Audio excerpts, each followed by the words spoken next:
age of 98. Thank you very much, this Simon. Is FSN. I jumped the gun a bit there. Welcome to Tuesday's Richie Allen Radio Show. It's it's fair to middling here in Salford. Tweeted the programme as usual. Hayden Hewitt joins me of Live Leak fame and trigger warning, of course. And Dr. Vernon Coleman returns to this programme in the second hour. Should be a busy old show. It's the BBG, not the BBC. You're listening to the Richie Allen Radio Show, live from Salford in Greater Manchester. It's the Richie Allen Show, broadcasting live on richieallen.co.uk and multiple platforms around the world. And now, here's your host, Richie Allen. Yeah, I mentioned on Twitter, Hayden Hewitt has lately been going to bat for women against what is an increasingly aggressive pro-trans rights movement. What's going on? We'll speak with Hayden Hewitt about that and more. LiveLeak.com, of course, the co-founder of that website, is in the top 3,000 websites in the world in terms of usership, in terms of numbers. And of course, he's the man behind triggerwarning.tv as well. Don't miss him. And Dr. Vernon Coleman returns to this programme in hour 2. He was with me at the beginning of the month. You know who he is. The author of over 100 books, which have sold a couple of million copies in the UK alone. And a former medical doctor. Very, very interesting man, particularly at this time. So Vernon Coleman in the second hour. And it should be busy. And if you've got something you'd like me to put to Vernon Coleman, it's very simple. Just send me a tweet and I will put it to him. It's a mad world. And today we learned of more redundancies, not just in the UK, but around the world. Thousands upon thousands of people. EasyJet. Of course, most of us have used EasyJet in the UK. Stacking up to 5,000 staff. A localised lockdown in Leicester, with the Health Secretary Matt Hancock saying that the police will enforce it and physically close any businesses that dares open, or that businesses that dare to open. Well, we're struggling, so we have to open. No, the police will enforce it. Rather like putting your foot on a man's head while he's drowning, instead of proffering your hand. Yeah. All of this is going on. And this afternoon, all afternoon, trending on Twitter was racism and Jason Lee, a former footballer from the 1990s. Jason Lee trending. A footballer who's been retired for many years, with virtue signallers demanding that David Baddiel and Frank Skinner, comedians, allegedly, apologise for taking the piss out of his haircut back in the 1990s. Now, he had the worst fucking haircut ever seen on a football pitch, ever. If ever a haircut warranted the unmerciful piss being taken out of it, it was Jason Lee's haircut. It was dreadful. Google it, or use Bing, or DuckDuckGo, use whatever you want. It added about 5 pounds to his overall weight. Might explain why he couldn't hit a pig's arse with a banjo, let alone score goals. But apparently it's now an example of racism, you see, to take the piss out of somebody's haircut 30 years ago. Historic racism. While the economy is in the toilet and people are being told, yes, you do live in a police state. Yes, we will close your business physically if you dare open it to feed your family. And historic racism is trending on Twitter. It's mad. And speaking of racism, BBC Country File, which is a show about the countryside and farming and horticulture and sheep shearing and not sheep shagging and the like. Country File, it airs every Sunday on the BBC. And last Sunday, 2 days ago, it broadcast an episode which claimed that the countryside isn't a welcoming place for black people. What kind of fuckery is this? Yes, people from black, Asian and minority ethnic groups don't feel welcome in the countryside because the countryside isn't inclusive enough.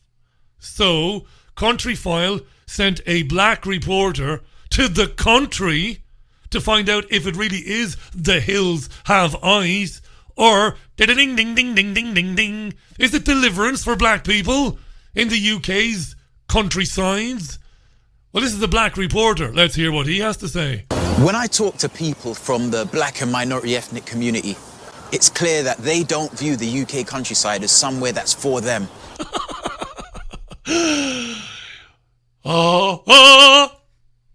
Yes. It's clear that they don't view the UK countryside as somewhere that's for them. Yeah, it's not for them. It's not theirs. It's not theirs. They don't belong there. They fucking don't belong. Blacks have no business outside the cities. And I want to find out why. Well, it's darker in the countryside with all those trees around over the roads. It's darker. Maybe it doesn't suit blacks, maybe. As it happens, I am not the only one. Last September, an independent review of England's national parks. Did you hear the emotional music? Was published by the Department for Environment, Food and Rural Affairs. They found that the countryside is seen by both black, Asian and minority ethnic groups and white people alike as being very much a white environment. Jesus. The review also concluded that if that is true today, then the divide is only going to widen as society changes. Our countryside will end up being irrelevant to the country that actually exists. What? Our countryside will be irrelevant to the country that actually exists. Now, I can't tell shit from Shinola most times, but I don't know what he meant by that. Do you know what he meant by that? Today, then the divide is only going to widen as society changes. Our countryside will end up being irrelevant to the country that actually exists. I'm a Scout ambassador and I work with the National Trust. He's a Scout ambassador. They let blacks in the Scouts? Both organisations are working to get more diversity into the outdoors. Yes, let's get more diversity into the outdoors. You can only laugh because if you don't, you will go insane. The countryside isn't inclusive. It's not a welcoming place for blacks. Cadbury, look over there. It's the lesser spotted black in our countryside. Fetch the nets and we'll catch 'em. Tally-ho. Mad shit this. Mad shit. And weddings today. That actually went out on the BBC on Sunday. And nobody laughed because it wasn't a wind-up. Weddings, all change at weddings now. Here comes the bride, but she won't have her daddy by her side. See what I did there? Full of fun today. Couples should whisper their vows during wedding ceremonies. Whisper their vows. And they should wash their hands before exchanging rings and after exchanging them. Fathers will be barred from walking their daughters down the aisle if they are from different households. While receptions are strongly advised against and should be limited to 2 households. No wedding receptions now. No, whisper your vows. Wash your hands 2 or 3 times during the ring exchanging ceremony. And this is all real. And we're trending on Twitter about a guy with the worst hairstyle ever seen in professional football. And this real stuff is actually going on. From the 4th of July, 30 people allowed to attend the ceremony.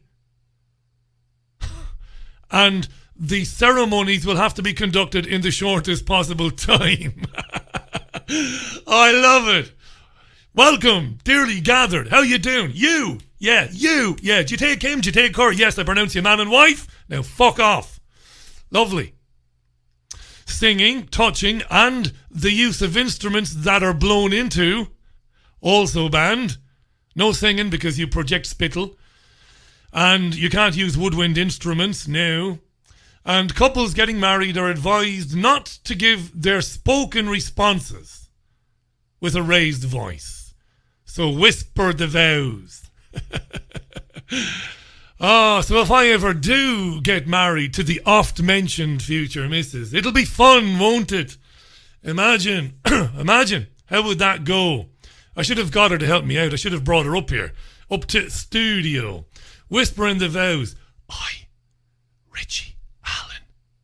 Hey, Caroline, seeing as we can whisper, did you change your mammy's colostomy bag before showing her to our pew? There's a terrible smell in the chapel. Father. Sorry, Father. I, Richie Allen, swear to love and honour. It's mental. It's a fucking tyranny, this. We shouldn't be laughing at it. It's a tyranny.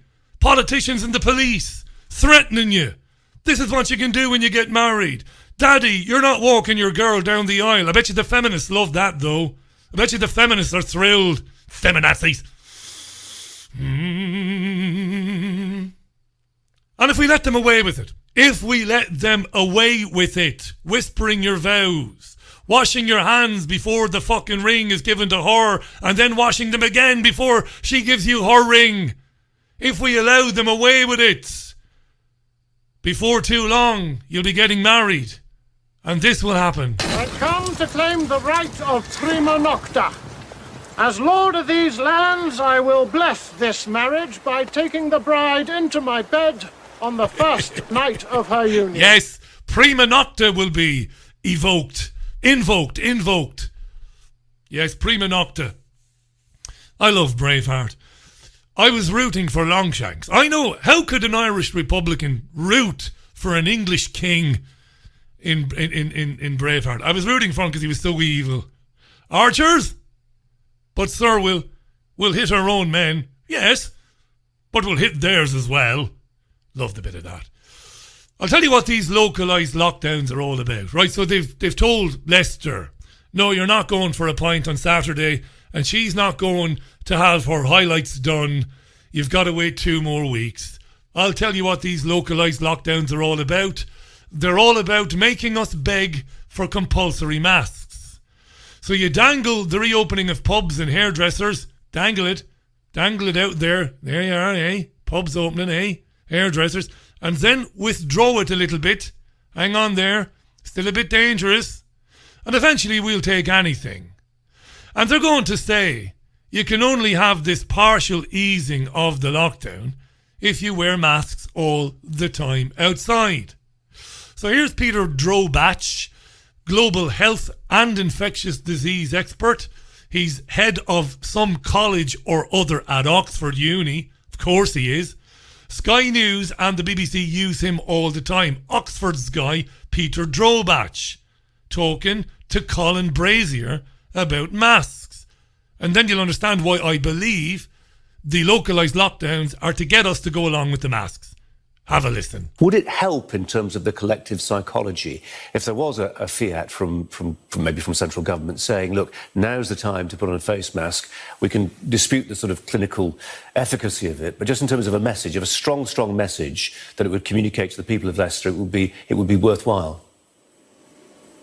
Even beyond Leicester, I frankly think across the country, particularly if we're going to proceed with opening up. This wasn't the case a couple of months ago at the beginning of the pandemic, but certainly now we have good evidence actually that universal face coverings can be a very powerful tool to slowing the spread of COVID-19. So as we all contemplate moving out and gathering in public spaces, especially indoor spaces, I think it's actually would be very, very beneficial if mask wearing became the norm rather than the exception. And that's been talked about a little bit by government. Yeah. And that's it in a nutshell, isn't it? In public spaces, especially indoor spaces, I think it's actually would be very, very beneficial if mask wearing became the norm rather than the exception. And that's been talked about a little bit by government, but it's never been emphasized, and you see that by the really sporadic mask wearing that you see in public. So this is an underutilized tool. Yeah, very helpful, the presenter there putting ideas in his head. You see, these are not interviews. These are dances. It's a dance between the presenter, whom appears to be a journalist who's asking some questions. But it's not. It's beautifully choreographed. About 60 seconds before that, listen to the presenter Colin Brazier in the same interview 60 seconds earlier. Clearly, public health messaging has a role to play here. People need to be persuaded to abide by the rules, not just jump in their cars and head off to stay with relatives outside of the exclusion zone, if you can call it that. And just how, for instance, the police handle things. Wow.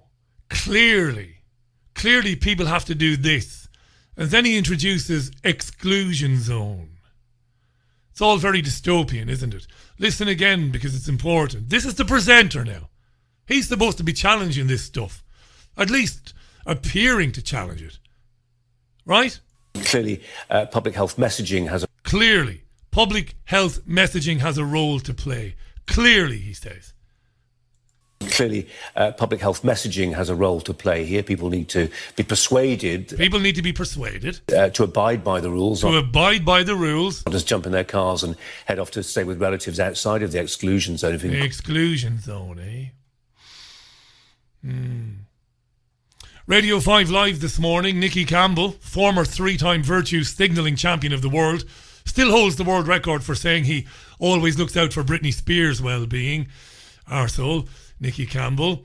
This morning, though, he was interviewing Leeds University virologist Stephen Griffin. And Nicky Campbell had some bad news for us, because there are more pandemics on the way, and they'll be here really soon. Right, the news we all wanted to hear. A new strain of flu that has the potential to become a pandemic has been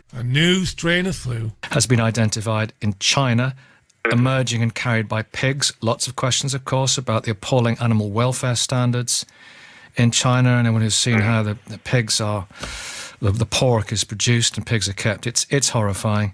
There will be questions about that. Researchers are concerned it could mutate further. Are we looking at pandemic after pandemic? Well, there's always a risk of a pandemic, and pandemics generally occur when a virus jumps that barrier between species. And we know from the H1N1 outbreak in 2009, the swine flu outbreak, that the pigs are what we call a mixing vessel for influenza viruses. Now, that means that the pigs can be infected. Did you know that pigs are a mixing vessel for viruses? Pigs can be infected with more than one type of virus, and because of the nature of that virus, parts of the genetic information can swap over. Now, it's important to say that there are many stages to a virus causing a pandemic, and the first stage of that is a sort of localized transmission into people, such as we're seeing here. It takes more than that for a virus to establish itself within humans and to pass on readily between humans. How do you stop it? How do you stop that? How do you clamp down on it? Nip it in the bud? The sorts of measures that we would have seen early on. Yeah, just let's leave it there. They've introduced today the notion that another pandemic is on the way. It could be on the way. It's a flu strain. It could be deadly. Lockdown, localised lockdown. And eventually the perplexed, let's not call them sheep. There was a time when our heads were buried in the same mire, in the same quicksand. The perplexed, well, they'll just go along with anything. We'll go along with anything to avoid being trapped at home forevermore. Yes, we'll wear masks. Yes, we'll take the vaccine. Yes, we'll have the digital health passport. Yes, we will. Anything to get us out and about and to get some semblance of normality back in our lives. Anything.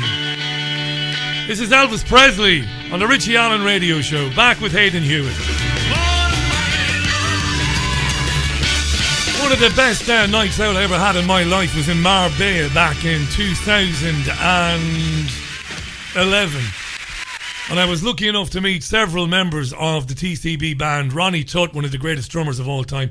The piano player Glenn Harden, Glenn D. Harden to his friends, and James Burton were at the Palacio del Congresos in Marbella, and I was there with VIP tickets given to us free at the radio station in Spain, and I never enjoyed myself as much.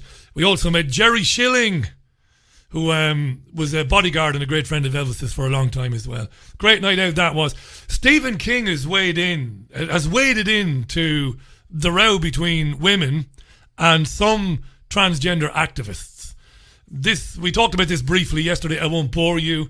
Basically, J.K. Rowling was in a bit of an argument with a Labour MP, and he'd been critical of her using her experiences of domestic and sexual abuse to be transphobic. He said, you're using, what happened to you to be transphobic. She said, no, women should always be able to speak about their experiences.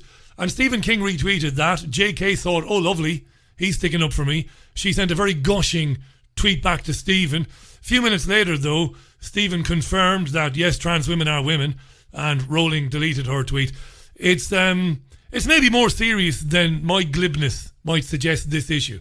And a very good friend of mine, whom I've known for many years now, big supporter of the independent media, the co-founder of LiveLeak.com, and the man behind Trigger Warning TV, which you can watch on YouTube.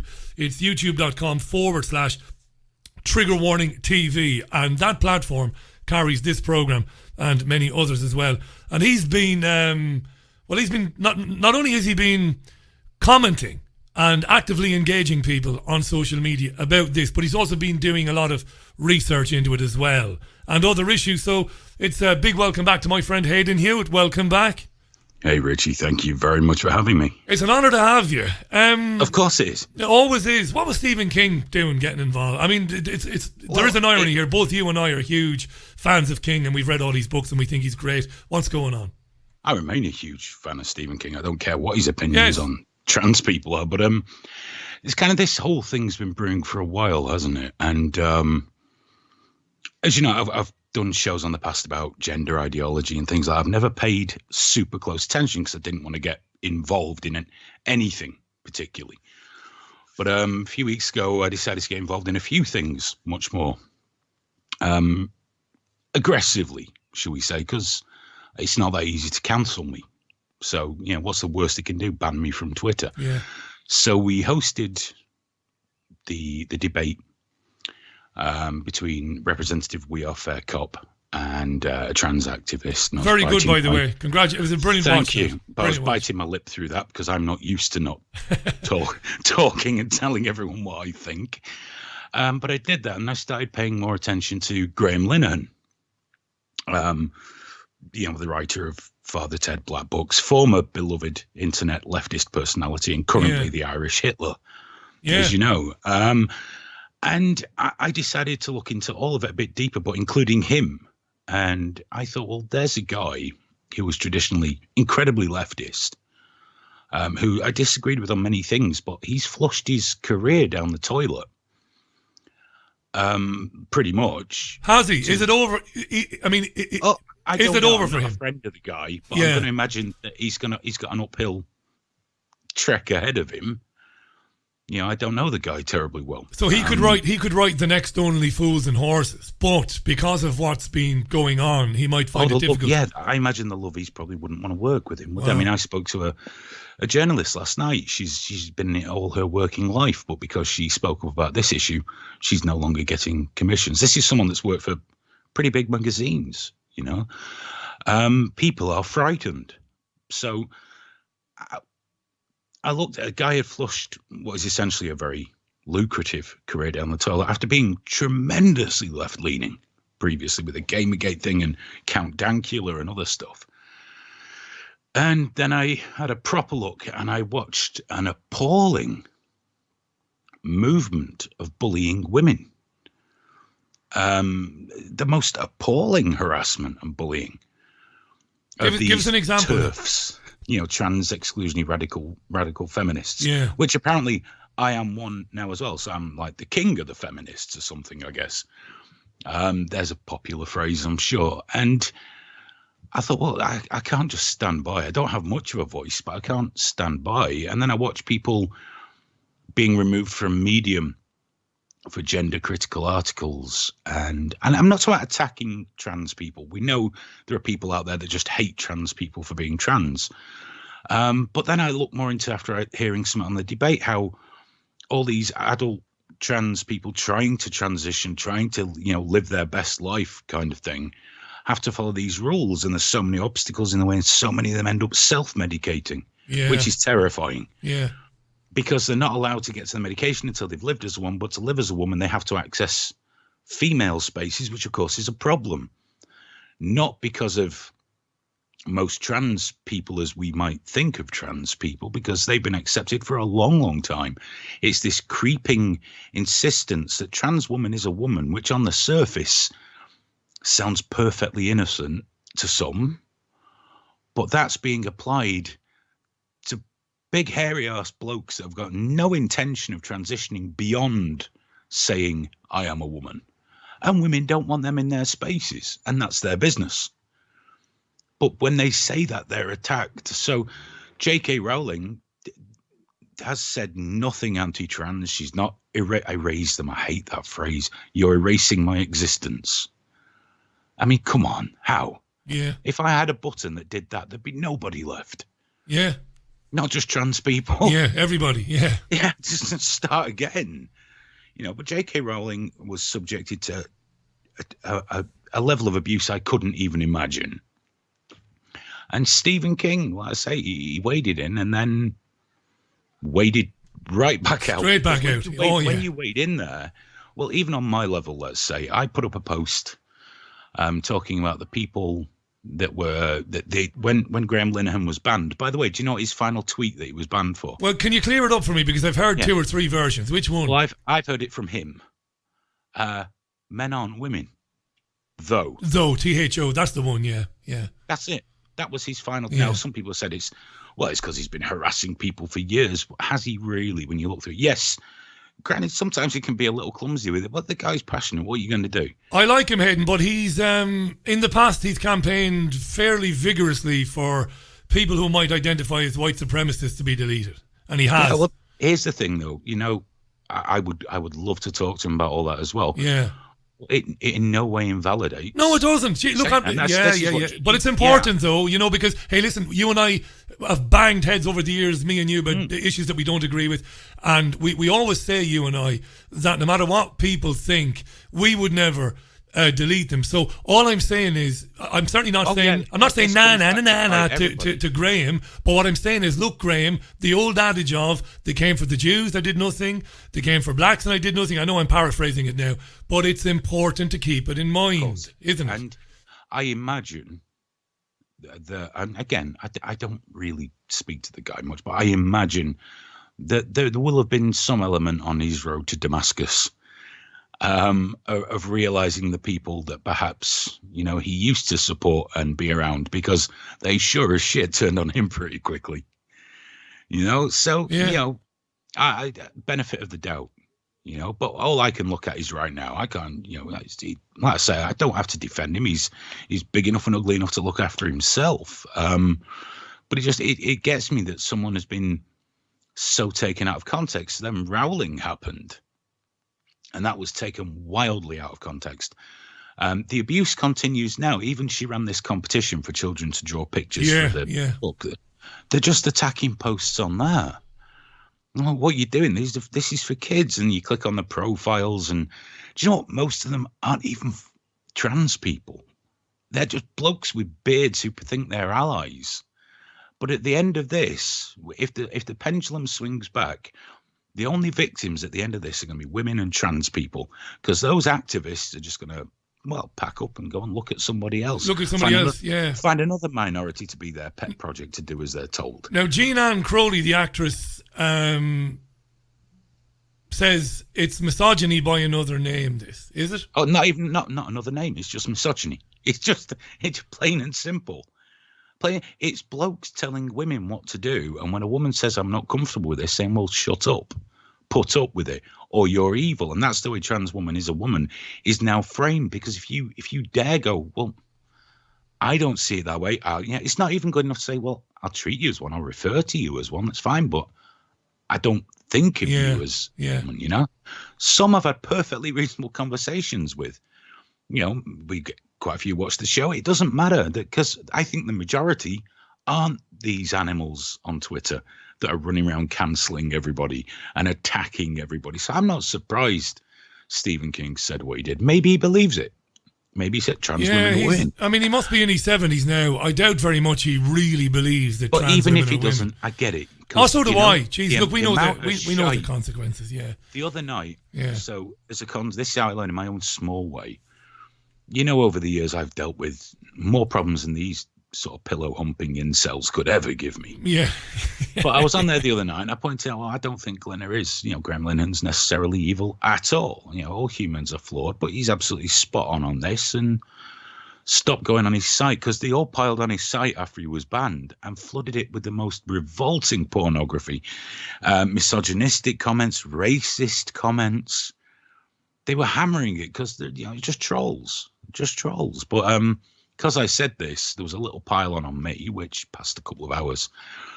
But a few of them decided to start accusing me, well, you distribute child porn through Lively. Yeah, I was going to bring this up. This is hugely serious. Yeah. This is deadly serious, I thought, okay, I've been accused of the same and worse over the years. Usually, because, dickheads are going to dickhead, aren't they? You just let it go. But I thought, Twitter have been banning people just for calling someone a groomer. I wonder. Now, yeah, I know you could lawyer up, you could serve papers to Twitter, get the timestamps, the IPs, and if they're not using a VPN, you can get them. But to be honest, for what? And nobody has the money to do that anyway. None of us has the money to do that. Who has the patience? Because there's no money at the end of it. Even what they've done is libel. Well, then what if they're broke? And also it achieves nothing for me to do that. But I reported them to Twitter because I thought, well, I'll see what happens. Yeah. What did happen? Nothing. I've not heard anything. So far, I'm still waiting. I assume Twitter are very busy dealing with misgendering and, weighing up whether they're going to join in the purge of Reddit and YouTube and all the rest. I mean, I had to stick up for Stefan Molyneux. Oh, yeah, that's right. That's an important story that he's been kicked off YouTube, hasn't he? This guy, that's like rubbing dust in my eyes. He's a detestable man. But, how can I not support his right to speak? How else would we know? And they act as if this is a victory. This is what drives me insane. You're pushing them off platforms. And what happens if you look at any Twitter alternative platform? All the people banned from Twitter go there, so you just end up with a different echo chamber. And if you didn't like some of these people when you got them cancelled and had your little party and hashtag love always wins and all this, you're really going to hate them when they come back because they've got all new friends who are much more unreasonable but very supportive. If you keep pushing people to the right, one day you're going to find out the right's a lot bigger than it used to be. I mean, there definitely is on social media a push to silence the conservative voice. I don't care what anyone says. Yeah, regardless of your own opinion. I understand that. And all you're doing is pushing them into the arms of ever more extreme people. And it's deliberate, in my opinion. I know you might see it differently. I think it's deliberate. Well, I mean, it's things like with the trans thing where it does fall into an area you more get your teeth into. Is we've got these adults, these people that genuinely can't live as they do. Genuinely, they want to live as the gender or say or whatever it is this week. They want to live as that to be happy, and good luck to them. But they're being waiting lists and refuse treatment and all this. Yet we're in a tremendous rush to pump kids full of this shit. So yeah, there is something there, and it all ties in because, as you know, I've been researching for a series of shows on the online paedophilia thing, which is becoming ever more accepted by platforms. Now hold that thought 1 second. This is really important. I just want to very quickly recap. Hayden Hewitt is our guest. You need to check out triggerwarning.tv, the website, and youtube.com/triggerwarningtv. There's no dot there. youtube.com/triggerwarningtv. We've been talking about Rowling and Stephen King, misogyny, and the stuff that women are putting up with when it comes to trying to protect their own spaces, this agenda, where it's going. And Hayden has said that it kind of segues into this other thing that he's looking into, and this is really important because this made the national press over the weekend. I want to give you a bit of credit here. Hayden has been onto this paedophiles operating in the open on Twitter. He's been on to this for quite a while, ahead of the curve before most people. And at the weekend I learned a new phrase: minor attracted persons. Oh, they come in varieties. No, you got MAPS, minor attracted persons, no MAPS, non-offending minor attracted persons. Then you have pro-C MAPS, which are pro-contact minor attracted persons. Now, they all use the same playbook, and I'm not drawing a parallel here between trans people and paedophiles, because you don't do that. It's like, it's the old thing, isn't it? Gay people are paedophiles. Yeah, of course they're not. However, the activism playbook is being used by trans activists. You have to draw a distinction. Trans activists, MAPS, or paedophiles, zoophiles, they use exactly the same playbook. Find a couple of bits of science. You only need one or two that vaguely support what you're doing, and then manipulate it and use it to bludgeon other people to death. And that's how they're operating online, with the full permission of the platforms, because Twitter, for example, was sent a letter signed by several noted psychologists that it's better for the maps to be able to congregate and offer each other support. On Twitter? On Twitter. Now, you would be insane to say there aren't non-offending paedophiles. I would say the majority will never go on to offend. And I know for a fact, I'm sure, it has to be the case, there are some that the idea of acting on these impulses would kill them. How can you possibly say, what evidence have you got to support the contention that most people who are attracted to children don't go on to offend or wouldn't offend? It's purely statistics. It's purely statistics. It's a very small ratio that are found to offend. Now, caveat, small study groups, because who wants to admit to being a paedophile, and also how many were caught, but still the majority seem not to actively offend. This does not include consuming child sexual abuse material or anything like that, which is offending, but it's so hard to break these figures down because they're very small subject groups. It's been smashed down by psychologists and psychiatrists, and at the end of it you're going, I don't know what to think. But here's one thing I do know. No matter how many of them are genuine, if you go and look at those communities on Twitter, all they talk about all day is either how virtuous they are, the age of consent, or a hell of a lot of them are doing link shares. And I don't know what's in these links they are sharing, but seeing as over half of all the child porn discovered in the UK was found on Twitter, I'm going to go out on a limb here. And this is accepted. If you go and attack them directly, you could get banned. Pedophiles, it's, and again, I don't want to draw a parallel between trans people and pedophiles. I really want to avoid that because it's a nasty thing that you got to be very careful. Yeah, but there is a scenario whereby somebody who's attracted to children might see a window of opportunity. No, that's exactly the problem. Right. That's exactly the problem, because the self-ID laws that have come in on the back of this. So 2 years ago, if someone said trans women are women, you might well have gone, yeah, all right, whatever. I'm not attracted to them. I think the blokes, but whatever. Doesn't bother me. Live your best life. Most women didn't care if they used the toilets because they were transitioning individuals, If someone presents as a woman, the majority seem to not care. And that's what a lot of polls are based on. Excuse me. But now we're seeing this change of self-identification and people that have got no intention of even presenting as women.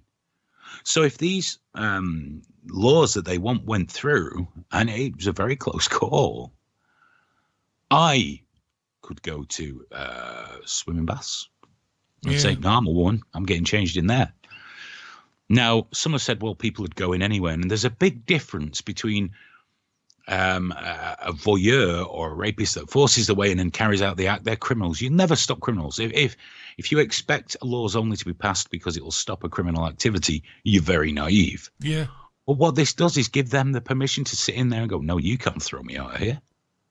That's the window of opportunity. Hey, listen, some of our listeners are not happy with the answer you gave me about statistics, about people attracted to children.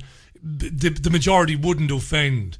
I believe you've seen statistics like that because I know you're an honest broker, my good friend. But I'm skeptical. I'm skeptical as well. If I could say to your listeners, as an individual, as a human being, they all absolutely repulse me to a point you could scarce believe.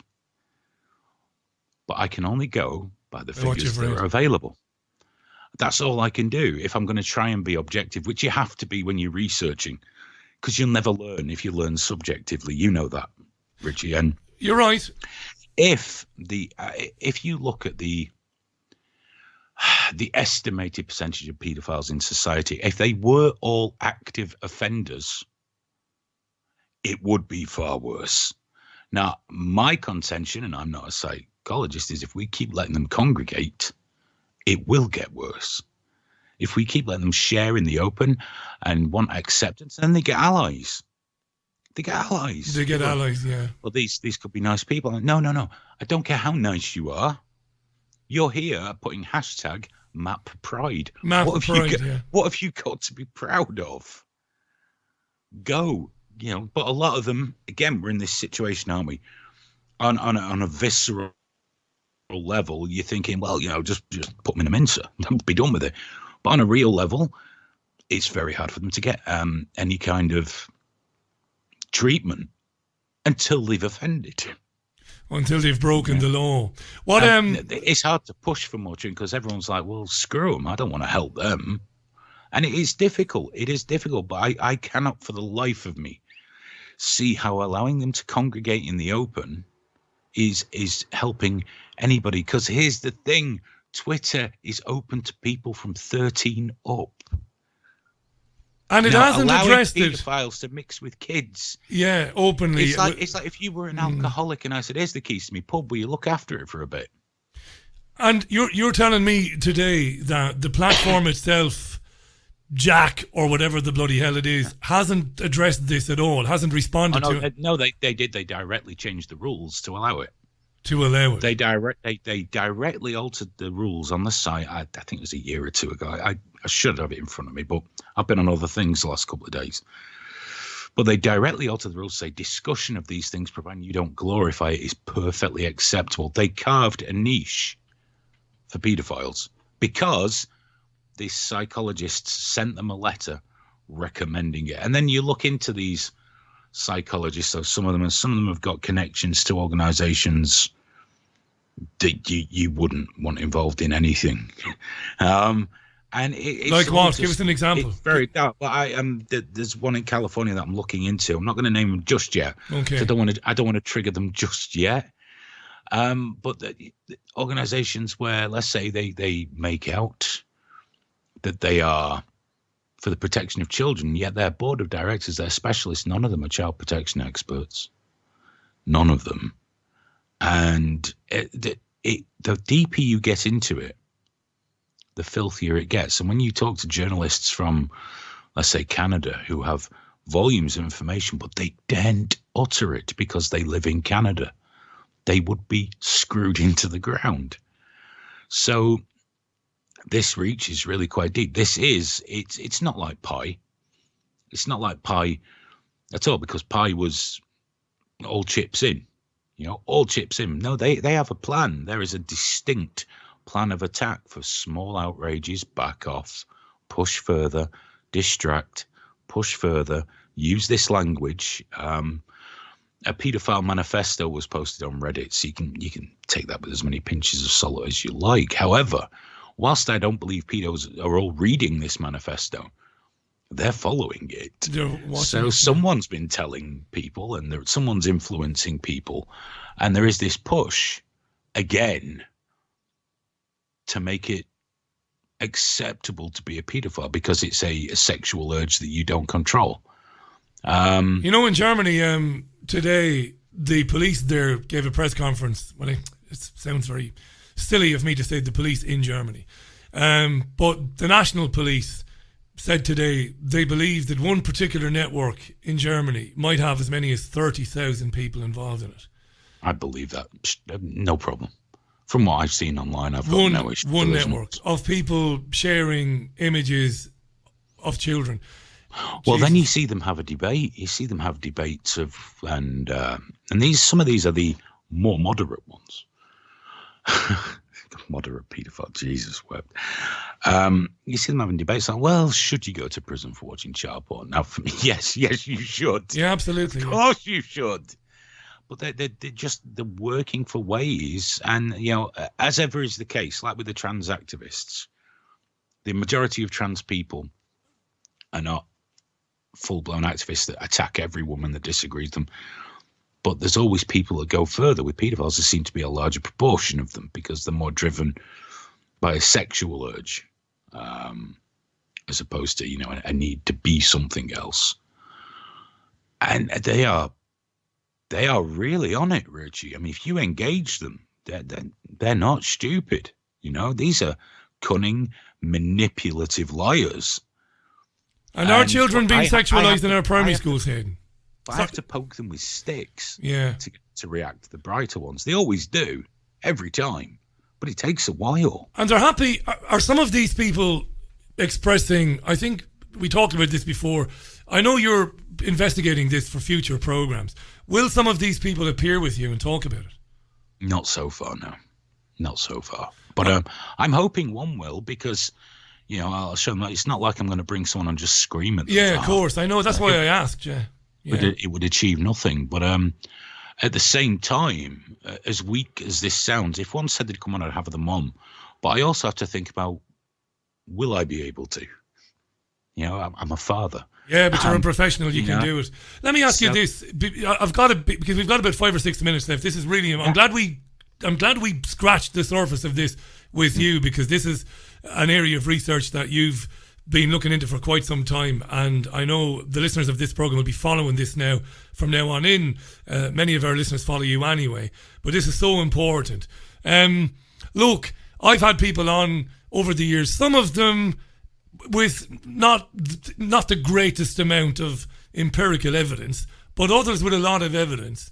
They talk to me about Epstein, they talk to me about the Clinton Foundation, disaster capitalism, preying on children, and that amongst nobility, and certainly amongst very, very wealthy people, child trafficking is something that's going on, and most people maybe don't have any idea of the scale of it.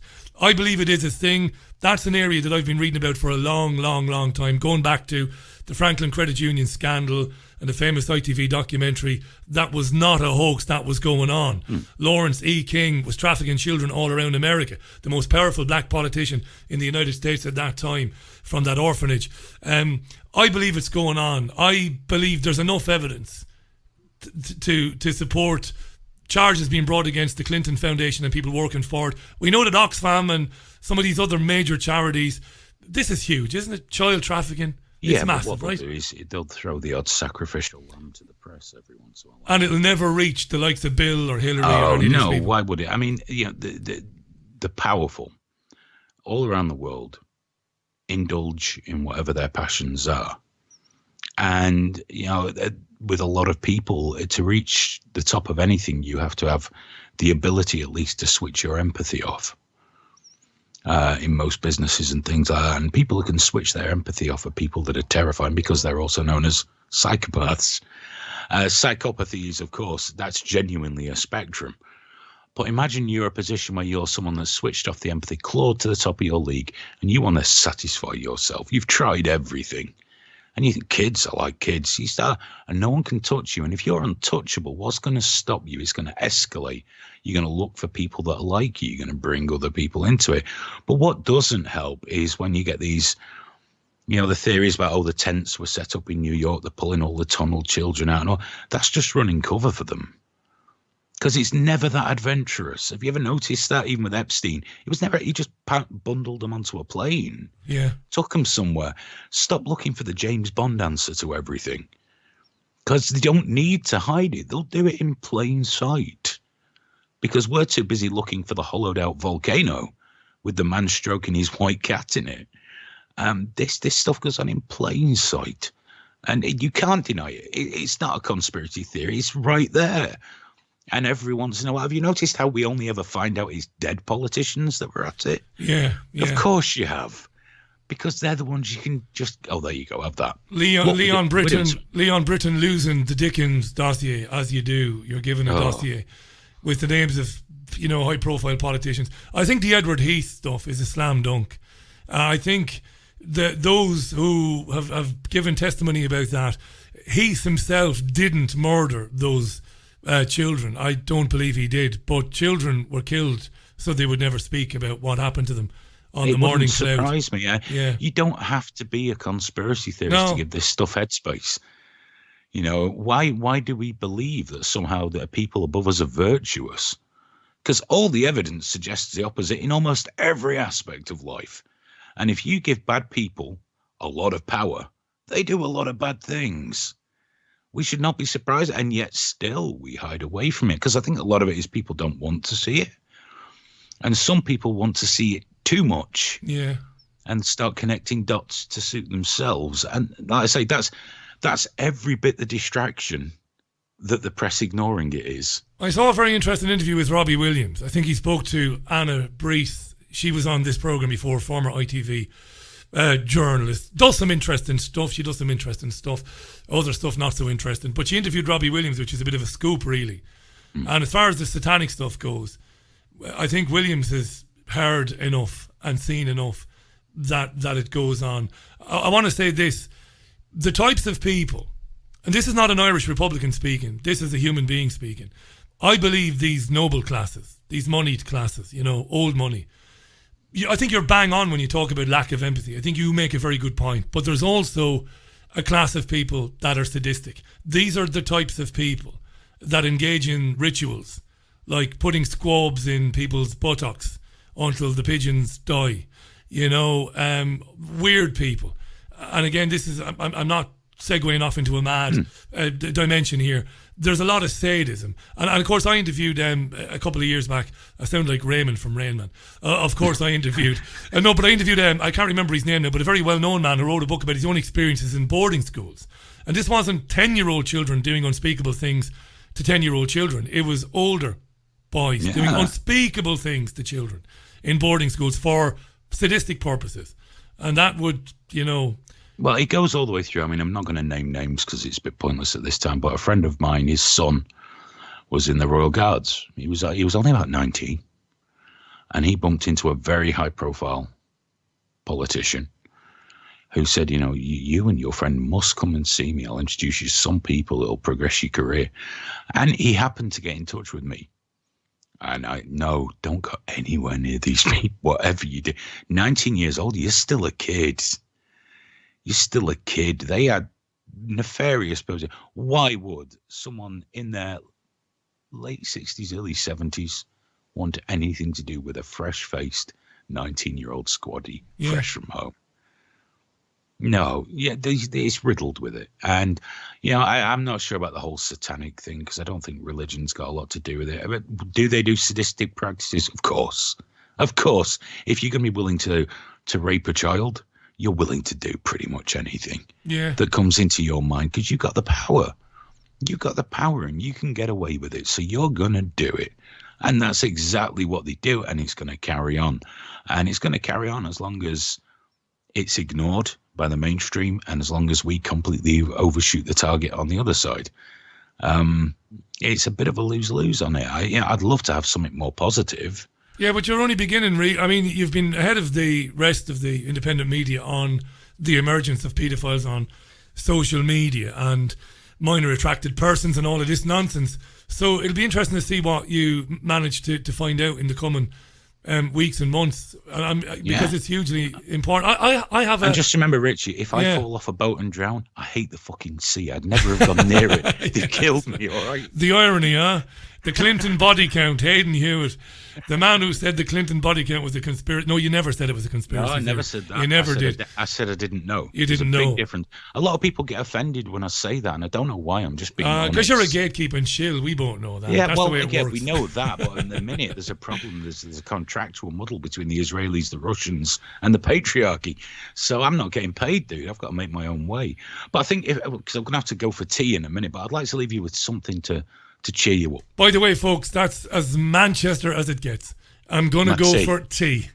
I'm going to have my He's going to have his dinner. And if Mancunians ever get around to accepting that it's dinner time now, not tea time, we might take over the world. Hang on. I'm going to be lectured on English by an Irishman. No, I'm not, sir.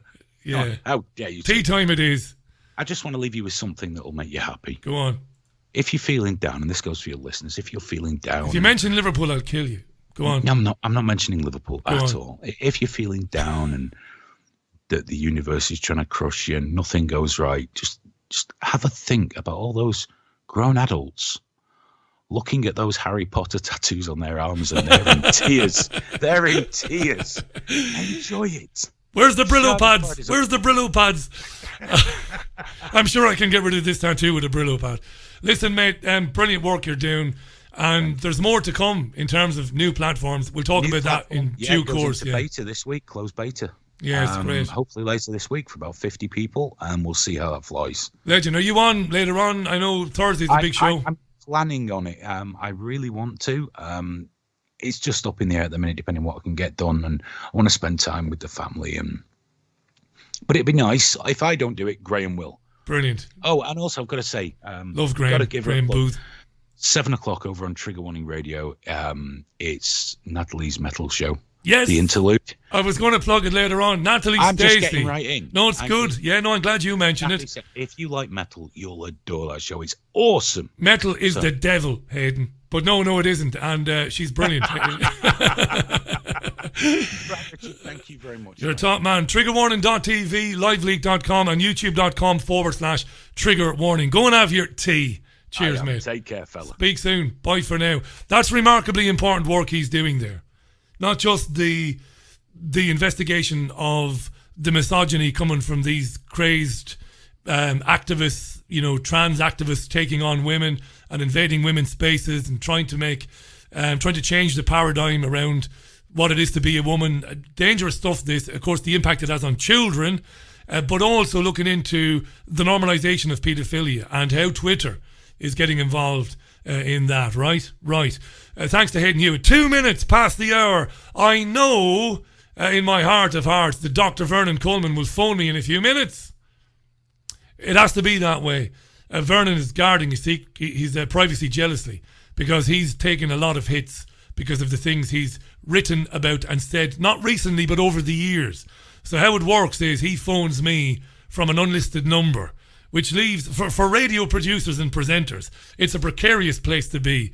But I know I trust him. He'll be with us in a couple of minutes. It is 2 minutes past the hour. Here's Ramon and Blitzkrieg Bop, God damn it. It's not metal, it's punk. It'll do. Natalie Stacey at 7 o'clock, by the way. Triggerwarning.tv. Oh, let's go. Let's go. Renowned healer Mark Bayersky travels the world to find the most unique and powerful crystals for self-healing.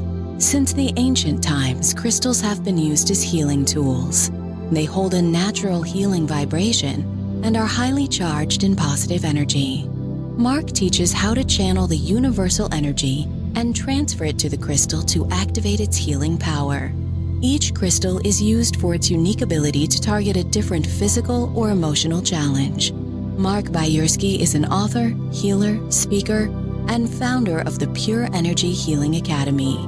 He shares powerful messages of inspiration and healing on his daily YouTube videos, reaching millions worldwide. Mark's crystals, healing oils, and incense sticks are most sought after by other healers. His collection is available online at www.markbayersky.com. His work is presented through Lemon House, a company that creates and curates consciously made gifts. And I want to give a big shout out to Mark Bayersky because over the weekend he auctioned some beautiful items, some Buddhas, for the radio show and raised nearly £500 for this radio show, which is a remarkable thing because since this evil lockdown, obviously it's put people in the shit, all right, if I can be so coarse. And support for the programme has dwindled a bit, and I haven't said anything about it. I understand it. I very rarely make appeals on this programme for support, as you well know. I don't like doing it.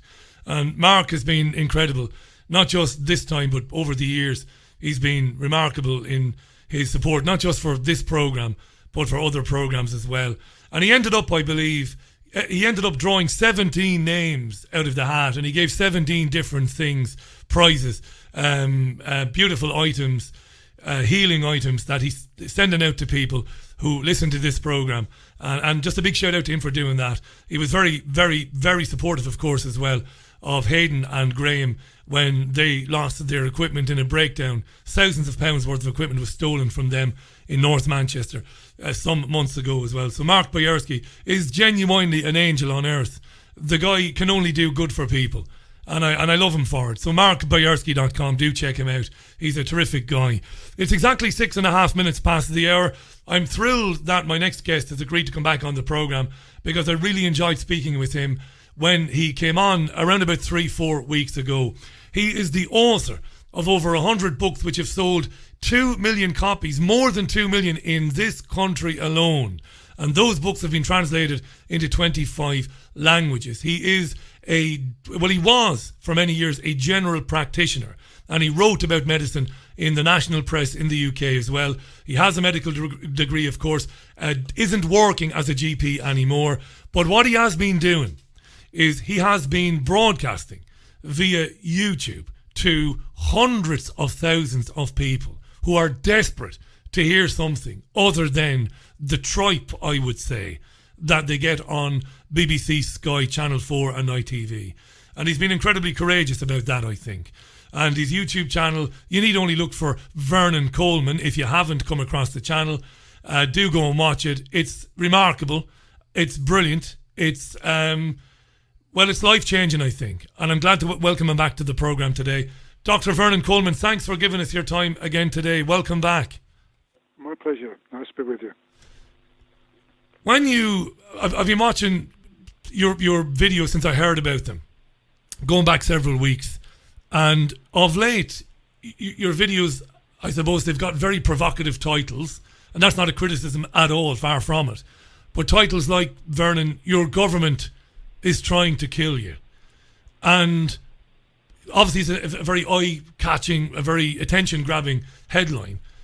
Is it true? Is the government knowingly trying to kill people? Or can it be argued that these are just bad policy decisions? I think we've gone past bad policy decisions. I think they are trying to kill. The odd thing is that YouTube took that video down today. It's only been up about 24 hours, I think. I didn't know. Now it's gone. And I have no idea why it's gone, because although it contains a lot of facts, which I know they don't like, and it's got a few observations and conclusions, but I always thought that's what people were expected to do. You could just sit and read the telephone directory, but that would get a bit tedious. Can I start? I'd like to, if you like, I'd like to go through some of the stuff that was in that piece that they took down. Please do, Vernon. To try to find why they took it down, because one of the interesting things is that actually I've just got I use a script because then I get my facts absolutely spot on.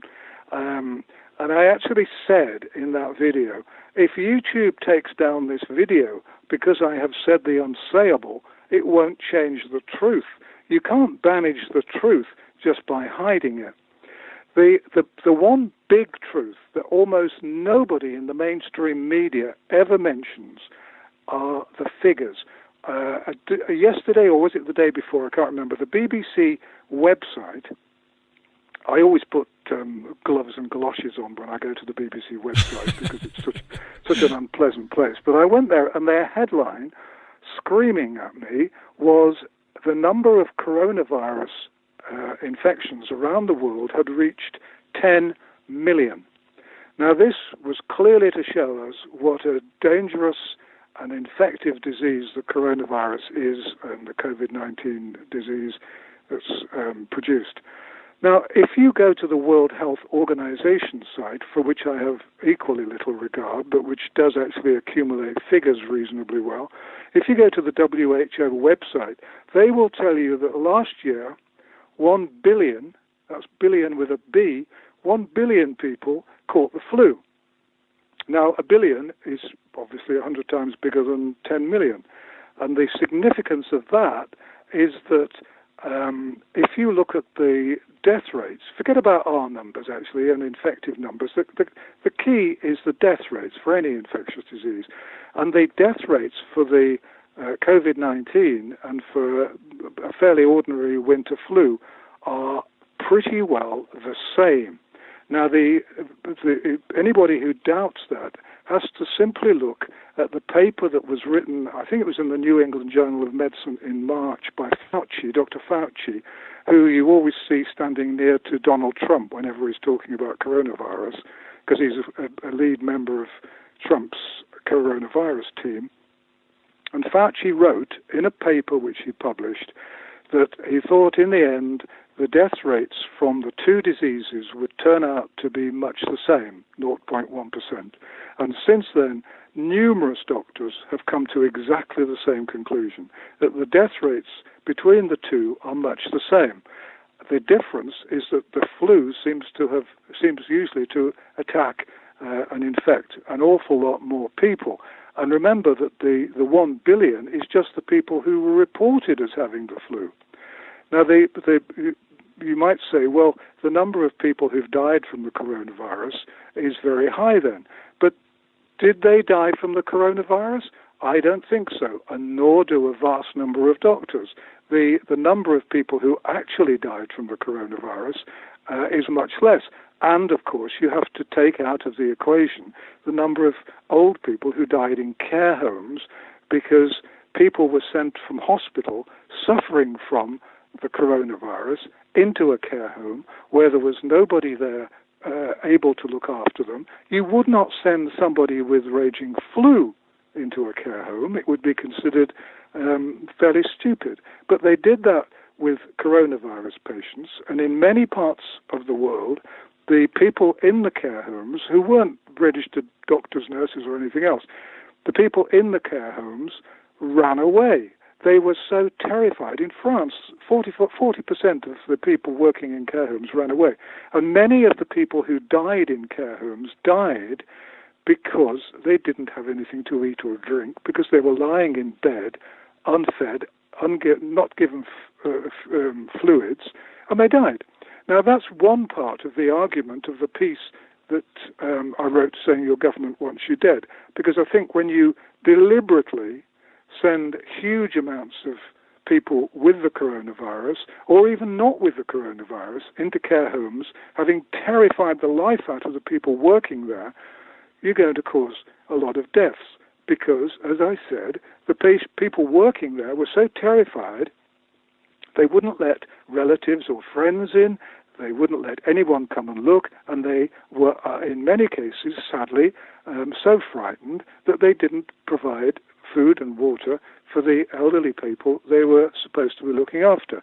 And there's pretty clear evidence that a lot of those people just died because they weren't being cared for properly. So that's one part of the equation. Now, the next thing, and I also pointed out in that video that YouTube has now taken down, I put in a pile of statistics proving that dealing with elderly patients in this way is not anything new. For years in the UK, doctors and nurses were encouraged to follow the Liverpool Care Pathway, which allowed doctors and nurses to withhold food, water and essential treatment from patients who are over 65 and regarded as expensive and as a disposable nuisance. And similar things happened in other countries. The Liverpool Care Pathway was rather diminished and superseded by the United Nations coming in with the bit of legislation which basically said that if someone's over 70 and they die, then they don't count for checking on for that country's health services. And so governments everywhere stopped worrying about letting old people die. And in way back in, I think it was 2005, Tony Blair's government suggested that old people should be denied the right to food and water if they fell into a coma and couldn't speak for themselves. I can't challenge any of that because it's true. Yeah, the Liverpool Care Pathway covered on this programme and many independent programmes, which was allegedly eventually disbanded, but it wasn't. It basically changed its name.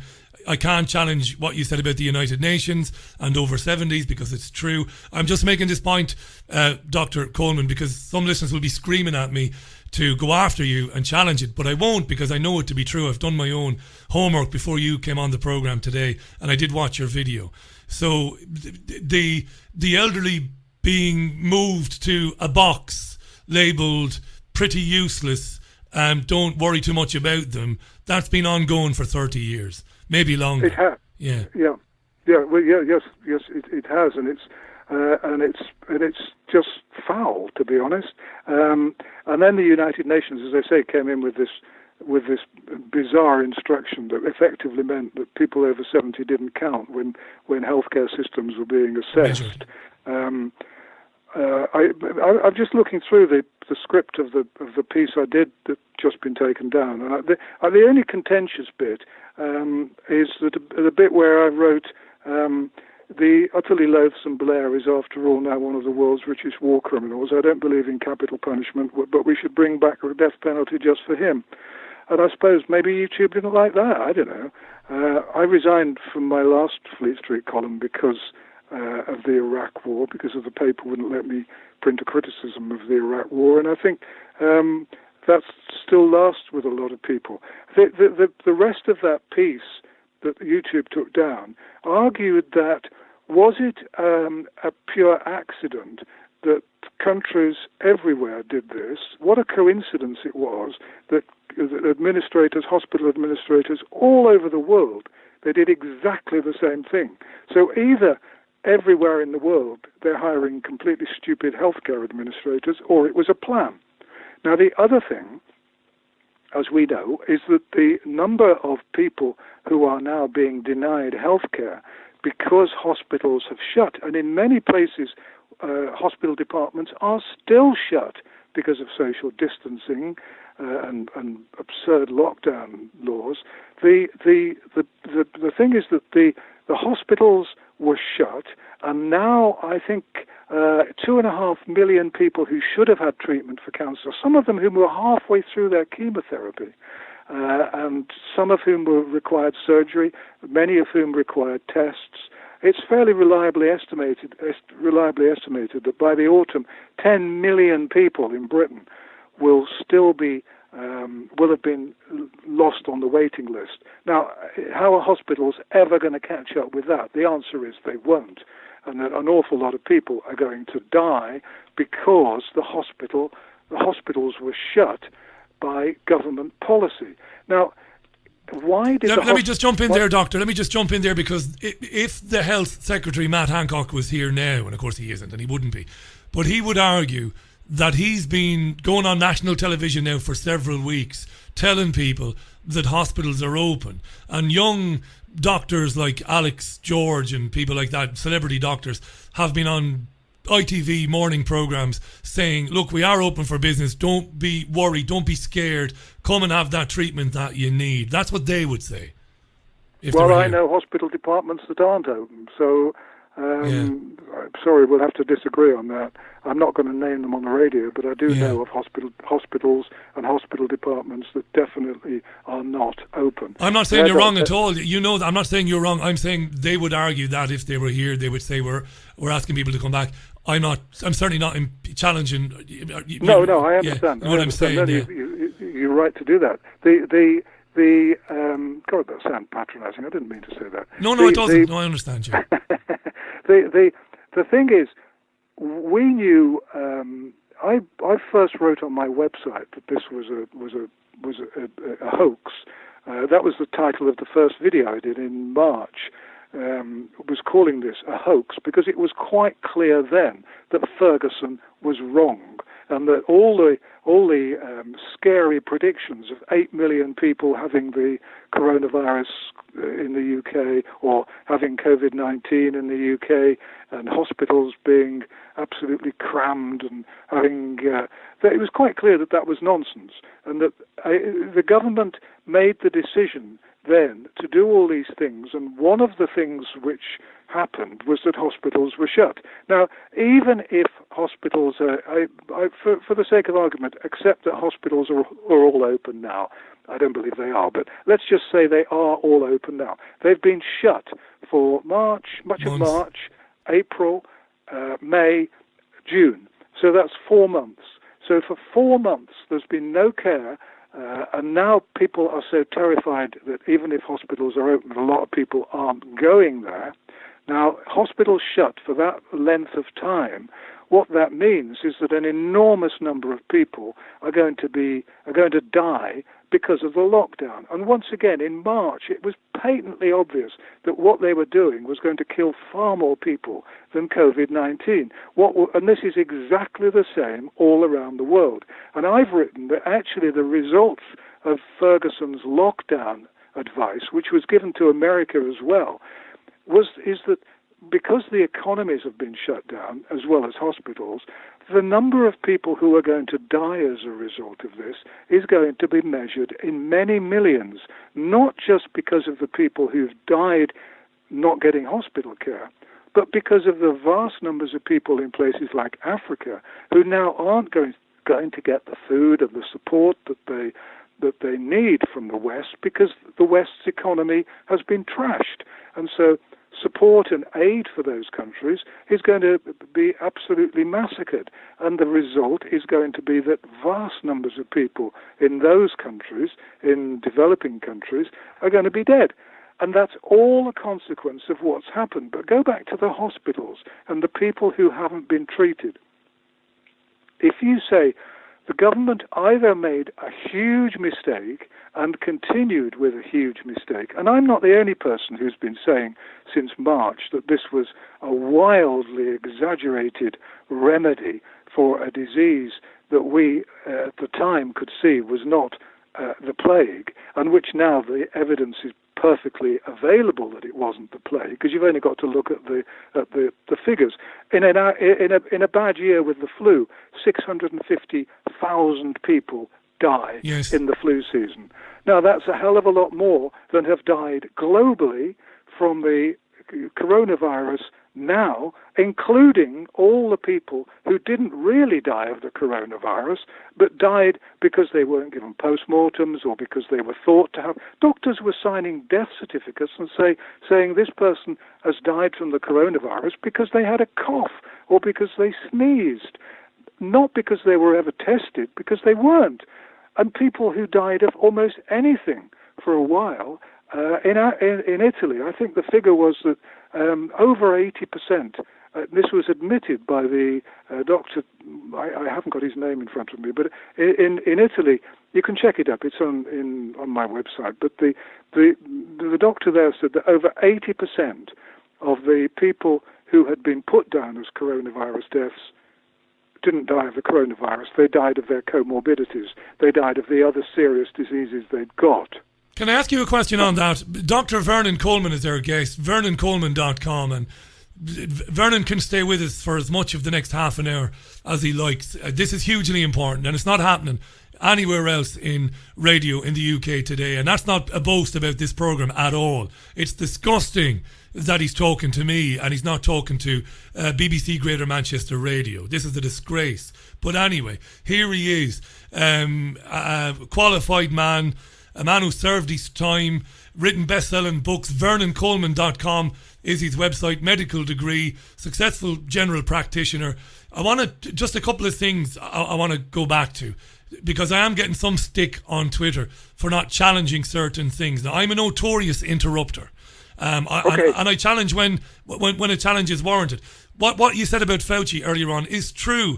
Fauci wrote in the New England Journal in February, March, that this thing had a tiny mortality rate. He did. And then a few weeks later, he was standing alongside Trump in the Oval Office and he was saying something entirely different. Something stinks about this. Vernon is absolutely right. Now, I want to ask you, because you just touched on Italy there.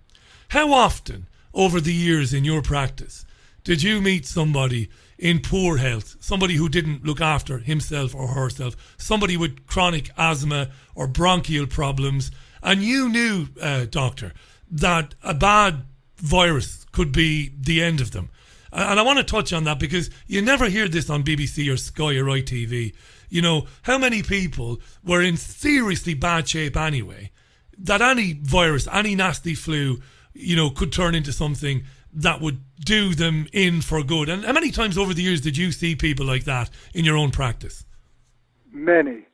It was very, very common, and it always is, and it always will be, because patients who are already ill, who've got weakened respiratory systems, weakened cardiac systems, will be extra susceptible. And throughout the world, the death rate from COVID-19 most of the people who have died have been over 80 and suffering from at least 2 or 3 other serious diseases. Now, I know that there have been pictures in the paper of younger people and children and so on, but you look on the statistics from America or the World Health Organization to find the ages of people who die from flu, and you'll see that exactly the same thing happens. Babies, children, young adults can sometimes die of the flu, and they did die of coronavirus, and again, that will always be the same. But the fact that those people died of the flu and they happen to be young doesn't mean that that's common. Most of the people who died were well over 80, and they were already ill from something else. And these are just very readily available facts. This is hugely important, isn't it? Again, I'm not challenging what Dr. Vernon Coleman is saying, because it's true. These are the government's own facts. It is the vast majority people over 80 with debilitating conditions and illnesses. Vernon Coleman is our guest. If they were all in lockstep, you touched on something earlier on that's hugely important, how every government seemed to be in lockstep. A lot of people, they watch your videos on YouTube, and I urge people who haven't seen Vernon Coleman on YouTube, watch the videos, bookmark the site, as long as he's there before YouTube delete him. And I'm not saying that for dramatic effect now. Eventually they will delete his account. I mean, this is the way it goes, right? They've taken 6 videos down so far, without, as far as I'm aware. They put 2 back. I did one video that was called "Why Has YouTube Deleted My Video?", which was about censorship and free speech, and it got about 260,000 views. 260,000 views. YouTube took it down. I complained, and they were embarrassed and put it back, and it never got a view since then, as far as I know.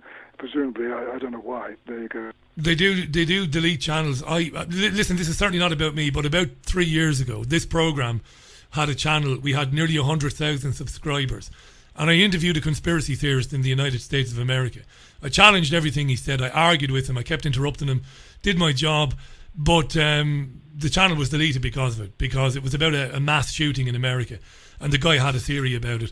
And that's what happens. I didn't get any justice, or not justice, but I got no comeback from them when I complained. Let's talk about lockstep. If this was done in lockstep, and if they have deliberately shut life down as we know it, and introduced the notion of localised lockdowns, and the police, as the health secretary said today, the police will clamp down if people dare open their businesses. Why, Dr. Vernon Coleman? Why? Because this is, again, not for drama. This terrifies. I'm not sleeping very well at the moment thinking about this. It's getting me down, and it's getting my friends down. What's really going on? Are you right? Is this part of some dystopian Orwellian plan to finally take control of people in ways that they previously only dreamed of? What's really going on, in your opinion? I have abandoned the thought that this might be all a question of incompetence. It's just too bad and too global for it to be just levels of incompetence. The government knows very well how many people died or didn't die. They cut back on testing. They used every trick in the book to cut back on testing early on, very early on. Used every trick apart from the dog ate my homework to not do the testing. So now they can do the testing. And of course the antibody test that they're using is not terribly reliable. And all they have to do is find 1 or 2 people who test positive. They're not looking for death rates. What they're looking for is that people who've got the infection, which is a completely different thing to the number of people who've died from it. I don't know, I haven't had a chance to look at the number of people who are supposed to have died in Leicester and whether they had a lockdown there because of number of deaths, or whether they simply had a lockdown because of the number of people that they said had got it. But weeks ago, I can't remember when, but I did a video saying why there will have to be a second wave or something like that. Why there will be a second wave. They need a second wave because it's become predictable, the games that they're playing. I also did a video on how they brainwash people, the tricks they've used to brainwash people, which have been quite... they've just used a pile of old not old, but they've used a pile of standard hypnotherapy techniques to brainwash people with all these little phrases and with the clapping. It's all part of a program to get us controlled and to make us do what they want us to do. And the reason I think that they have to have a second wave is that they need to keep us oppressed and fearful and obedient because of the vaccine, the word you're not allowed to mention. When I make videos that include stuff about the vaccine, I don't use that word because otherwise the video is down in no time at all. The problem is that the powers that be are desperate, and by powers that be, we're talking Bill Gates and God knows who else, whose money goes absolutely everywhere. They are desperate to get us all to take a vaccine. I did another video about the two companies which are in the lead for producing the vaccine, and I listed all the times that they had been fined. GlaxoSmithKline is one of the companies, and the number of times that they have been fined over the last 10 years or so is absolutely terrifying. And especially when you look at the history of the chief scientist, Valence, and that becomes a little bit astonishing then, because Valence was a board director at GlaxoSmithKline until 2 years ago, and now GlaxoSmithKline is one of two companies which are in the running to make one of the world's most profitable vaccines ever. And I'd just like to know how on earth that happened. AstraZeneca is the other company which has already started making billions of doses, and they haven't finished their tests yet. I think the government's given them the right to avoid doing any animal tests. Well, animal tests are entirely useless, because if a drug company does a test on animals and the test shows that the animal dies, gets cancer or whatever, the drug company ignores the results. I can give you the names of 50 drugs on the market which are known to cause cancer or other serious illnesses in animals. The drug companies ignore those tests because they say, well, animals are different to people, aren't they? So you might say, why do they do the test? They do the test because it's a quick way to get a drug on the market. But the government said AstraZeneca doesn't have to do that with its new vaccine. But you just look at the number of times that GSK has been fined. In 2012, they pleaded guilty to federal criminal offences. Yeah. They were fined $3 billion with a B. $3 billion, yeah. They were in. If you go through it, it's actually in 2010 they paid out $1.14 billion because of a claim for drug. Endless. I've listed piles of these claims where they paid out. They even had to pay the NHS. They had to pay a fine because they were alleged to have overcharged the NHS by about $37 million. And so they ended up, I can't remember what happened, they probably got fined tuppence and a slap on the wrist. GlaxoSmithKline were actually got into trouble with in China. They were fined $490 million in China, and their former head of Chinese operations was given a suspended prison sentence. AstraZeneca, the other company, which is probably going to be making the vaccine that we're all going to be told we need to have. Don't forget, Bill Gates and everybody else says we'll get no end to this coronavirus scare, problem, crisis, whatever you call it. I call it a hoax or a crime. But they say we'll get no end to it until we've got a vaccine. Gates seems to regard himself as the doctor to the world, which is bizarre to say the least. But AstraZeneca paid $110 million in 2014. They paid $350 million to resolve 23,000 lawsuits. Endless. And then there was a drug where they published a study where the person who did the study concluded that the results were inconclusive, but they published the study which led, and the way it was done led to a national recommendation that the drug be used. Other studies showed that the drug produced harmful results, But those studies were never published. And a company email revealed, and I quote, "Thus far we have buried trials 15, 31, 56.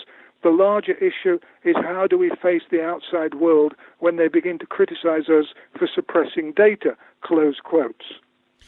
Another one, AstraZeneca paid £520 million fine, dollars, not pounds. 520, not that it makes a lot of difference really, does it? $520 million fine, and paid $647 million to settle global lawsuits. These are the two companies who are in the running to make the vaccine that we're all going to have for or at least that they want us all to have. I shan't be taking it, but they want us all to have, and they're going to use all sorts of tricks to either force us or make us have it for a disease which, I remind you, has infected 10 million people compared to 1 billion people, and which has already killed globally far less than an ordinary flu in a decently bad year. And that is, you can't say that's all by, well, you could, but I mean, you have to be a lunatic to say that was all by accident, or it was all by happen chance, or all just misfortune. I believe now, and I have never been a conspiracy theorist, but I believe I'm sure I am now so described. But you have to say this is something fishy going on. Actually, look at it the other way round. I think that as more and more people believe there's something fishy going on, I think we've actually got there. I think over half the country now doesn't believe that this is real. In that case, the government, including Matt Hancock, they're the conspiracy theorists, because the definition of a conspiracy theorist is someone who defies the majority opinion and view on something. So Matt Hancock, you're a conspiracy theorist, Sunbeam. And he's also a terrorist in my book, because a terrorist is somebody who uses information or tries to terrorize people with information or with violence. Well, if he's going to send police around to arrest people, that's a form of violence. And if you're going to use information to frighten people into doing something, that's a form of terrorism in my book. It's intellectual terrorism.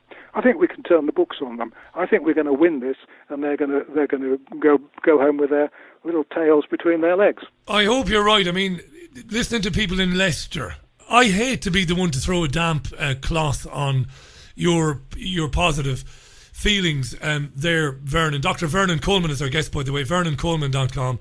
But listening to people, but again, look, I have to accept the people selected for the Vox Pops on Sky News and BBC are carefully selected. The ones the ones they were showing today were basically, rather than criticising the government for reintroducing the full lockdown in Leicester, they were actually bitching about the people who didn't socially distance. But again, that's just media manipulation.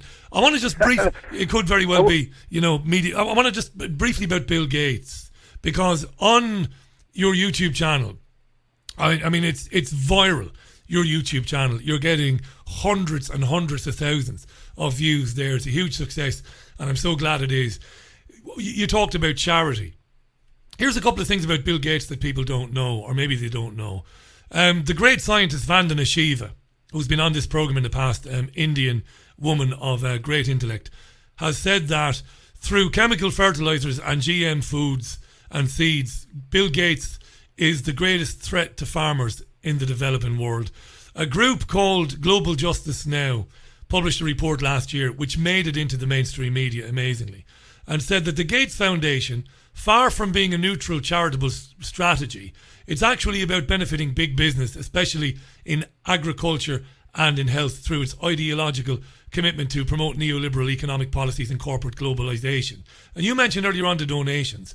He donates billions, not just to a few hundred universities, but to thousands of universities and colleges and big pharma companies and NGOs, and he is the biggest contributor financially to the World Health Organization.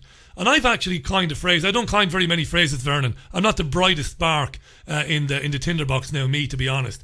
But he's basically made himself the CEO of Planet Earth Health Incorporated, Planet Earth Health Inc.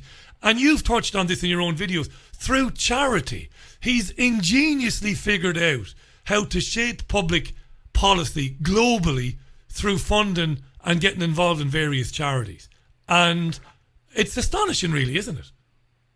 He also invests in Monsanto. Yes. Which I've always thought to be the most evil company on the planet. Monsanto are the people who copyright seeds, and Indian farmers then can't grow them. Monsanto have just, or at least Bayer, the company which bought Monsanto, has just paid out billions for the damage caused by Roundup, which was a Monsanto carcinogenic. Yeah. Gates, you mentioned that Gates gives money to all these people. I'm researching Gates at the moment, actually. I mean, I've known about this for ages, but you know, he gives money to the BBC. He gives money to the Guardian, CNN. They have partnerships, you know, my dear. They have partnerships. Yeah, that's the one. I mean, the guy's doling his money out everywhere, and he's got all these commercial interests. The foundation seems to be a very strange mixture of charities with businesses and drug companies, and he gives money to, Imperial College, the Ferguson home, where Ferguson works.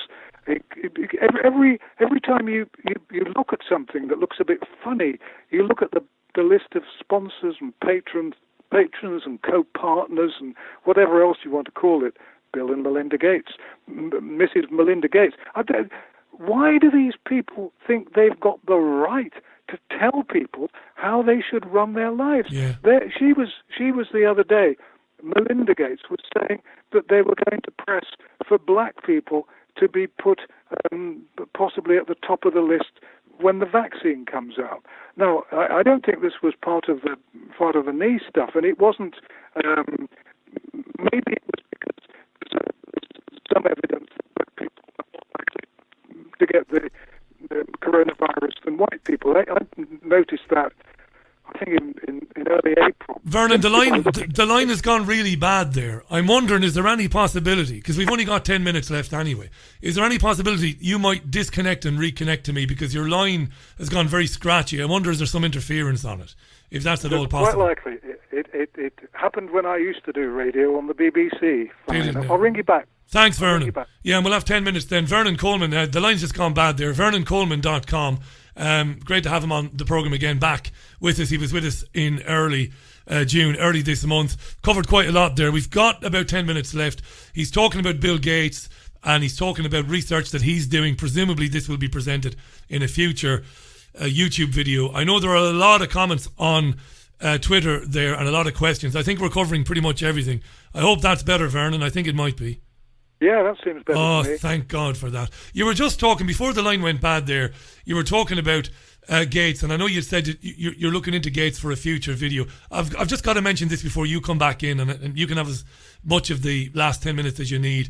Chris Whitty, the Chief Medical Officer, was the Director and Principal Investigator for the London School of Hygiene and Tropical Medicine when they received a grant of $40 million from Bill and Melinda Gates Foundation. Everywhere you look, even the Oxford people working on the vaccine, they've all worked for Gates in the past or worked for companies associated with Gates and have taken money from Gates.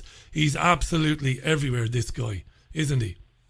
He is, and it's the arrogance. If you want to help, if you've made a load of money out of some software, and you want to help the world, if you want to help Africa, for example, why not build roads, build water supplies? That's what makes life better. Build farms. Why are these people besotted by vaccines? Why do they think that vaccines are the answer to everything? Eugenics? Eugenics, maybe? Sorry? He's been accused of being a eugenicist. His parents were, and that's a fact. That's not a conspiracy theory. The guy, I think, has said before that vaccines will help with, population growth, which seems like a contradiction in terms or an oxymoron. Could it be eugenics, or am I just? Well, one has to suspect. I'm being tactful. That one has to suspect the vaccine theory, which seems to be a Bill Gates special. is that if you vaccinate, he says that women in Africa have 8 children because most of them die, and if you vaccinate all the children, then they'll only have 2 or 3 because they won't be dying. You end up with about the same number of people, possibly even more. I don't understand. There've been some very strange stories about vaccines that have been used in the past, and the way that they were done, and the way that they contained things that perhaps they shouldn't have contained, and all these have got to be looked into. The stories about vaccines given only to women, as opposed to women and men and children. These things are all very odd and very bewildering, and then you look at all the other projects that Gates is involved in, and you look at the business about blocking out the sun, which is being partly subsidized by Gates. Really just the last thing we want. Farmers really don't want the sun to be blocked out, but Gates is also said to be involved in the production of fake meat, which won't need farms and farmers. The number of complications in the Gates story are quite horrific. The whole food question, I think food is going to be another big problem for the future. And if you want to kill off a lot of people, of course, making sure that a lot of them starve to death is a very easy way to do it. That video was taken down off YouTube, and all I was talking about was how things, the shortages of world food, and the fact that the prices of food had gone up. Well, I mean, all this is fact, and about the fact that coincidentally there is a problem with locusts in Africa. Huge numbers of locusts eating huge numbers of food, and so you add all that to the fact that farms, warehouses, food distribution centers are being shut down in vast numbers when anyone in those buildings gets tested and tests positive. You see, it's very easy to close down a food distribution center if you do testing. So they trot round to the food distribution centers, or a warehouse, or a farm, or an abattoir. I'm vegetarian, I hate abattoirs, but that's beside the point for this point. If you go into those places and you find somebody there that's got the coronavirus, boom, you close it down. You close it down, and then the already shrinking food supply shrinks even more. The cost of food goes up, and the number of people, particularly in Africa, who are going to die of starvation this year is almost certainly going to be a hell of a lot higher than the number of people who died last year, and so on and so on. It's terrifying. This is a whole global... They talk about... The Prince Charles talks about a global reset. What the hell is he doing telling us we don't want a global reset. We want to stop all this nonsense and get back to real normal, not new normal. Stuff new normal, that's new abnormal. We want to go back to a proper, ordinary life. Have you seen the rules that they have to follow if you have a pub? I feel so sorry for publicans. How can they possibly make a living? They're going to have half the number of people, and they've got to have 3 people of staff, one on the door taking everybody's phone number and address and name, one on the loos cleaning the loos after every person's been, and one person circulating to make sure that everybody is sitting at their table, not moving about. No loud music, no live music, no bar billiards, no pool, Nothing. No singing, no fun at all. And in Ireland, I mean, of all the places, in Ireland, it's a 105-minute time limit. And then you've got to get out. And you know, I was thinking of you this morning because I knew you were coming back on. And thanks for coming on. I say that sincerely because I know most of your time now is dedicated to researching your videos. It's a full-time job for you now, your YouTube channel. And by the way, Vernon Coleman takes no sponsorship money. There's no advertisements on his YouTube videos. He takes nothing from nobody. He's entirely independent. These opinions are his and his alone, and they are based on decades of experience in medicine. Right? So that's who he is. Before anybody says, I wonder who's poking Vernon Coleman. Nobody. But I was thinking of you this morning. I was reading the Times for my sins. And if you want to get married now, you've got to whisper your vows. You've got to wash your hands before and after exchanging wedding rings. Fathers will be barred from walking their daughters down the aisle if they are from different households, which of course they mostly will be. And receptions are strongly advised against, limited to 2 households. Singing is right out at the wedding. Using woodwind instruments right out as well. Touching should be avoided. And again, they reiterate, speak your vows in whispers. This is tyranny. We've got 2 minutes left. I'm going to give you the 2 minutes. I never thought, I'm 45 now, I never thought I would live to see anything like this. Over to you for the last 2 minutes, and thanks again. Thank you for having me on, Richie. I never thought I'd live to see anything like this. I feel sorry for people who've got small children. I mean, what sort of future are they going to go? I think the people who devised the rules for weddings actually got the word wedding mixed up with funeral. Yeah. The whole thing is, the whole of our life has been disrupted in a way which is totally unnecessary. And it's unnecessary because just remember the facts that no one can deny. The government, the BBC, which is the same thing as the government, says 10 million people globally have had the coronavirus, right? The World Health Organization says that 1 billion people had the flu last year. The World Health Organization also says that up to 650,000 people die of the flu in a bad flu year. Now, I know that a lot of people have died from the coronavirus, but it's nowhere near 650,000. And they have been fiddling the figures as fast as they possibly can to try to get it high. Why would you fiddle the figures? I mean, Johnson's now in the embarrassed position of Britain having the worst figures in Europe and probably some of the worst in the world because we overdid the fiddling. And I think all you have to do is just look at the bald figures, the number of people in the world who get the ordinary flu and the number of people who die from it. Thanks. Those are the things you have to look at. Those are the ones to look at. Thanks so much for coming back today. You're welcome back anytime. I'll leave you alone. You've got plenty to do with your own YouTube channel. But when you want to sound off, and I don't say that glibly, when you want to come on and talk about this stuff again, you're welcome. You've been listening to Dr. Vernon Coleman, vernoncoleman.com. If you go to youtube.com and look for Vernon, there is only one. You'll be directed to his channel immediately. While it's still there, and I hope that it will be there for as long as he wants it to be there, do watch the videos because they are meticulously researched and brilliantly presented by Dr. Vernon Coleman. Thanks so much for coming back on today and giving us your time when you're so busy. I really appreciate it. Thanks very much. I appreciate it, Richie. Look after yourself, Dr. Vernon Coleman.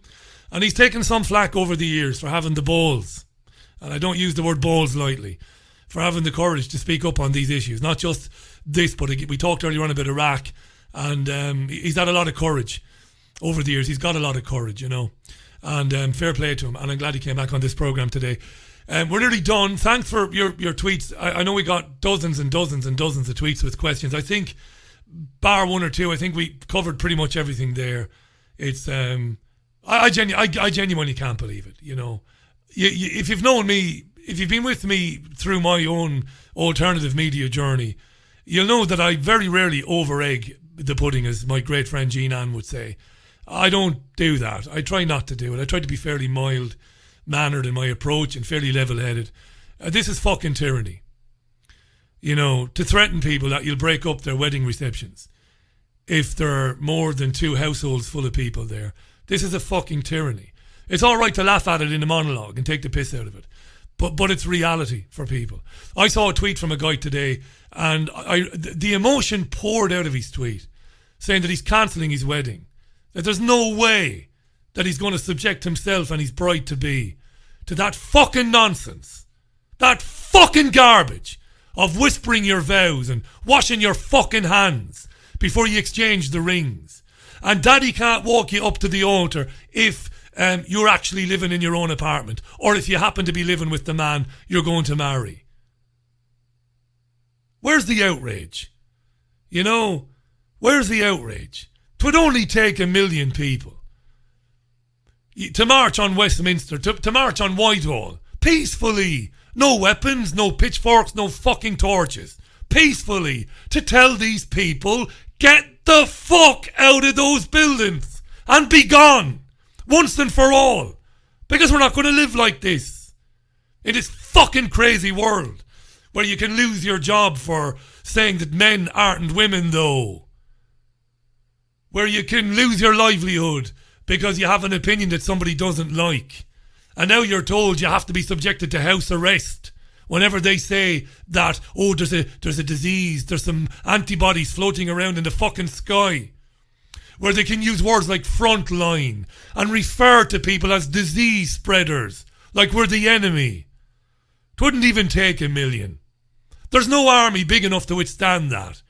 There isn't enough fucking Marines and soldiers in the British Army to withstand 1 million people saying, fuck off, we're done with it now. But it's not going to happen. In my lifetime. I'd be happy to be part of that march. Don't ask me to lead it. I don't have enough of a profile. If I had the profile of a megastar, you know, of a proper film star or rock star, I'd be saying this stuff. Regardless of what it would do to my sales. Dreadful to read that shit in the Times this morning. That fucking filth. Telling people what you have to do with your wedding, huh? Ah, well, we're going out with Fleetwood Mac today just for the heck of it. Thank you so much, Vernon, Coleman, and the brilliant Hayden Hewitt, who will be on air later on. Trigger warning, TV on YouTube. Back tomorrow with the phone in tomorrow, by the way. You'll be doing the talking tomorrow. Until then, bye-bye.